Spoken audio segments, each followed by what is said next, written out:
কার এত ক্ষমতা, কার এত বড় সাহস আল্লাহর অনুমতি ছাড়া আল্লাহর সামনে দাঁড়িয়ে সুপারিশ করে? কার সাহস এত সুপারিশ করে? মনে করছেন বাবার দরবারে গেছেন, বাবা আপনার সুপারিশ করে জান্নাতে নিবে নাকি? আরে বাবার খবর কি হবে ওটাই তো বাবা জানে না। কথা বলেন। আপনি যে পীরের দরবারে যে সিজদায় পড়ে রইলেন, ওই পীরের অবস্থা কি হবে ওটার কোনো গ্যারান্টি আছে? এই সহজ হিসাবটা বুঝে না।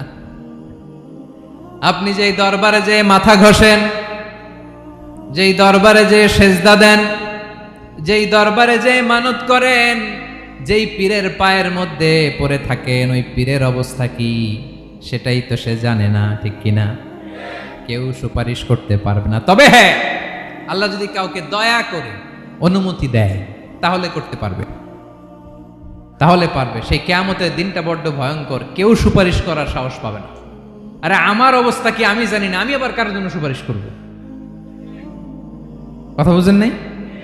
আমার কি হবে আমি জানি, তা আমি আরেকজনের নিয়ে টেনশন করার সুযোগ কোথায়? ইয়া নাফসি, ইয়া নাফসি, আল্লাহ আমারে বাঁচাও, আমারে বাঁচাও, আমারে বাঁচাও।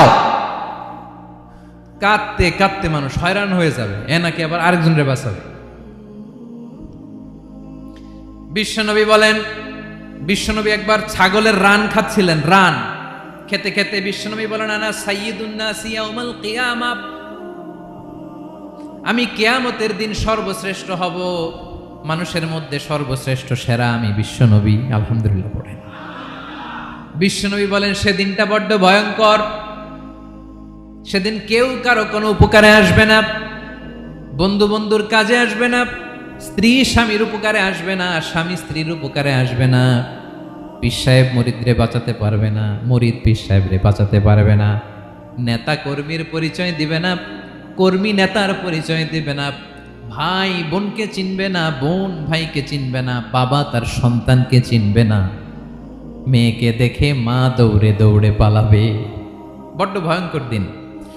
বিশ্বনবী বলবেন জমিনটা এখনকার মতো থাকবে না, পুরো জমিনটা সমান হয়ে যাবে, ফ্ল্যাট। এখন তো গোল, তখন ফ্ল্যাট। সবাই এক জমিনের উপরে দাঁড়াবে, সূর্যটা মাথার কাছে চলে আসবে, সূর্যের গরমে মানুষের মাথার মগজ গলে গলে কানের ছিদ্র নাকের ছিদ্র দিয়ে বেয়ে বেয়ে পড়বে। সবাই হয়রান, পেরেশান, ক্লান্ত শ্রান্ত। মানুষগুলো বলবে বাঁচার কোনো উপায় নাই। 50,000 বছর মানুষ এরকম দৌড়াবে, চিৎকার করবে, কাঁদবে, বাঁচার কোনো উপায় নাই। সবাই বলবে আল্লাহ যদি বিচারটা শুরু করতো, যা হবার হবে, আগে বিচার শুরু করুন। বিচারই শুরু হয় না, বিচার শুরু হইতেই 50,000 বছর। আল্লাহ, 50,000 বছর, 5,000, 15,000 না, 50,000 বছর এরকম যাবে। মানুষগুলো কাঁদতে কাঁদতে বলবে চলো আমরা আদম আলাইহিস সালামের কাছে যাই, যেন আল্লাহরে যে সুপারিশ করে, আল্লাহ আপনি বিচার শুরু করেন। কিয়ামতের ময়দানে সবাই মিলে সাইয়েদনা আদম আলাইহিস সালামের কাছে যেয়ে বলবে ইয়া আবাল বাশার, ইয়া আউয়ালাল আম্বিয়া, ও আদম নবী, আপনি দুনিয়ার বুকে প্রথম নবী, আল্লাহ নিজ হাতে আপনারে 60 হাত লম্বা করে বানিয়েছেন, আপনার সম্মানে ফেরেশতাদেরকে সেজদা দিতে বলেছেন, দুনিয়ার প্রথম নবী, প্রথম মানুষ আপনি, আপনি আল্লাহরে যে সুপারিশ করেন যেন আল্লাহ বিচার শুরু করে। আদম আলাইহিস সালাম বলবেন আমি পারবো না, কারণ আল্লাহ আমাকে একটা নিষিদ্ধ গাছের কাছে যেতে নিষেধ করেছিল, আমি ভুল করে এই গাছের ফল খেয়েছি। নাফসি নাফসি, আজকে আমার কি হবে আমি জানি না, আমি বড় লজ্জিত। আমারে যদি আল্লাহ জিজ্ঞেস করে কেন খাইছিলাম, আমার কোনো উত্তর নাই, তোমারে বাঁচামো কেমনে আমি? নবীরা থার থার করে কাঁপবে সেদিন। আদম আলাইহিস সালাম বলবেন আমি পারবো না, মাফ করো আমাকে, আমি পারবো না। ওই যে ভুল করে গন্ধম খেয়ে ফেলেছি, নিষিদ্ধ গাছের ফল খেয়ে ফেলেছে, আমি বড় লজ্জিত, অনুতপ্ত, আমি পারবো না। আজকে আল্লাহ এত রাগান্বিত হয়েছে, আগে কখনো আল্লাহ এত রাগান্বিত হয় নাই, ভবিষ্যতেও আল্লাহ কখনো এত রাগান্বিত হবে না, আমি পারবো না। এক কাজ করো, তোমরা নূহ আলাইহিস সালামের কাছে যাও। কোন নবী? লোকেরা এবার পাগলের মতো দৌড়াতে দৌড়াতে আল্লাহর নবী নূহ আলাইহিস সালামের কাছে যেয়ে বলবে ইয়া নবী আল্লাহ নূহ, আনতা আউয়ালুর রুসুলি ফিল আরদ, আপনি জমিনে প্রথম রাসূল। আদম আলাইহিস সালাম নবী ছিলেন, রাসূল ছিলেন না, এই দুনিয়ার বুকে প্রথম রাসূল ছিলেন আল্লাহর নবী নূহ আলাইহিস সালাম। সবাই বলবে ও নবী আল্লাহ নূহ, রাসূল আল্লাহ নূহ, আল্লাহ আপনাকে আবদান শাকুরা, শুকুর গুজার বান্দা বলে কোরআনে বলেছে। কোরআনে নূহ আলাইহিস সালামের নামেও সূরা আছে না নাই? আপনি আল্লাহর প্রিয় বান্দা, প্রিয় রাসূল। দেখেন আমাদের কি দশা, ঘামতে ঘামতে শেষ। জমিনটা তামার জমিন, সূর্যটা মাথার কাছে, কি করবো আর পারি না, ঘামতে ঘামতে আর কত ঘামবো, কত দাঁড়িয়ে থাকবো। আল্লাহরে যে বলেন বিচার যেন শুরু করে। নূহ আলাইহিস সালাম বলবেন আমিও পারবো না, আমিও পারবো না, আমি আমার ছেলের জন্য এক কথা বলে ভুল করে ফেলছি। যে ব্যক্তি আজানের সময় কথা বলবে, মৃত্যুর সময় তার কালিমা নসিব হবে না। বাক্যটি কিরূপ জানলে কমেন্ট করে জানাবেন। যখন মহাপ্লাবন হবে আমি বললাম আল্লাহ আমার কলিজার টুকরা সন্তান রে বাঁচান। আল্লাহ বললেন ও নূহ, সে তোমার সন্তান না, কারণ সে ঈমান আনে নাই, সে পাহাড়ের উপর দাঁড়িয়েছে, দেখি কেমনে সে বাঁচে। ওই যে আমি একটা না বুঝে আবদার করেছি, আল্লাহ আমার উপর রেগে গিয়েছিলেন। আজকে আল্লাহ ওই ব্যাপারে যদি আমারে প্রশ্ন করে, আমার কোনো জবাব নাই, আমি পারবো না, মাফ করো। তোমরা সবাই মিলে আল্লাহর খালিল ইব্রাহিম আলাইহিস সালামের কাছে যাও। লোকগুলো পাগলের মতো খুঁজতে আরম্ভ করবে, অযুত লক্ষ নিযুত কোটি মানুষের ভিড়ে আল্লাহর খালিল ইব্রাহিমকে যে বলবে ইয়া খালিলুল্লাহ, ও আল্লাহর খালিল, আল্লাহ আপনাকে বড্ড ভালোবেসেছেন, আপনি কাবা বানিয়েছেন, আল্লাহ আপনাকে বড্ড পছন্দ করেন। দেখেন আমাদের কি অবস্থা। আপনি যে আল্লাহর কাছে সুপারিশ করেন যেন আল্লাহ আজকে বিচার শুরু করে।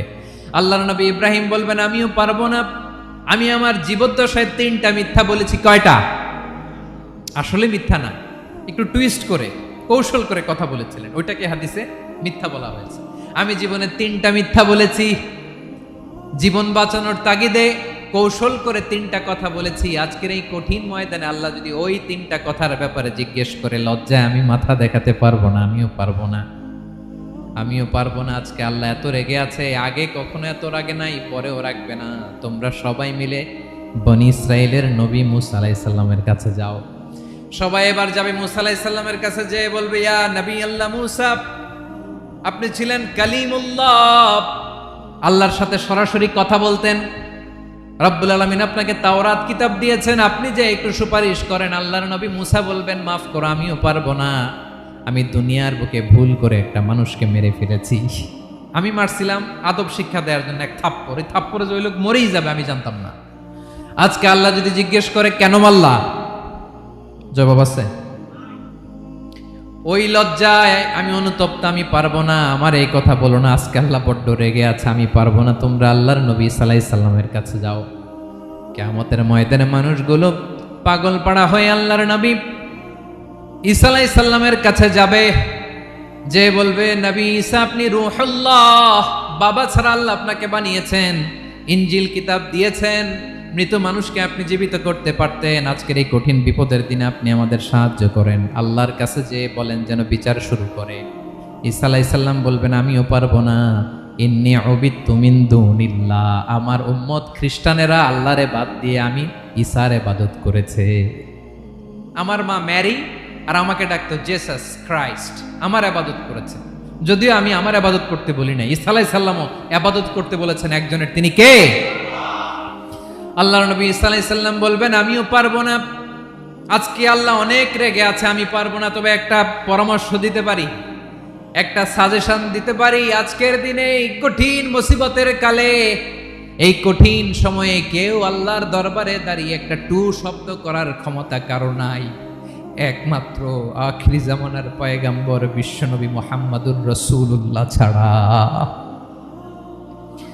মানুষগুলো এবার আগুনের মধ্যে পানি দিলে যেমনি আগুন নিভে যায়, দাউ দাউ করা হৃদয়ে জ্বলন্ত আগুন তাদের ঠান্ডা হবে। কিয়ামতের ময়দানে ওই বিভীষিকাময় সময়ে মুসিবতের কালে মানুষগুলো পাগল হয়ে বিশ্বনবীকে খুঁজতে আরম্ভ করবে। সবাই মিলে বিশ্বনবীর কাছে যে বলবে ইয়া রাহমাতাল লিল আলামিন, ইয়া খাতামান নবীন, রাহমাতাল লিল আলামিন। দেখেন আমাদের কি অবস্থা, কি কঠিন বিপদে আমরা আছি, দাঁড়াতে পারি না, সূর্যের আলোতে ঘেমে হয়রান। আজকে কেউ সুপারিশ করতে পারবে না। সব নবীরা অপারগতা স্বীকার করেছে, তারা বলেছে আপনি ছাড়া কেউ নাকি আল্লাহর সামনে দাঁড়াতে পারবেন না, আপনি একটু সুপারিশ করেন। বিশ্বনবী বলবেন আসো আসো, আজকের দিনে আমি ছাড়া আল্লাহর সামনে কেউ দাঁড়াতে পারবে না। বিশ্বনবী মাকামে মাহমুদে যে আল্লাহু আকবার বলে সিজদায় লুটিয়ে পড়বেন, আল্লাহ রাব্বুল আলামিন বিশ্বনবীকে এমন কিছু চমৎকার শব্দ শিখাবেন, ওই শব্দগুলো দিয়ে আল্লাহর প্রশংসা করে বিশ্বনবী কাঁদতে আরম্ভ করবেন।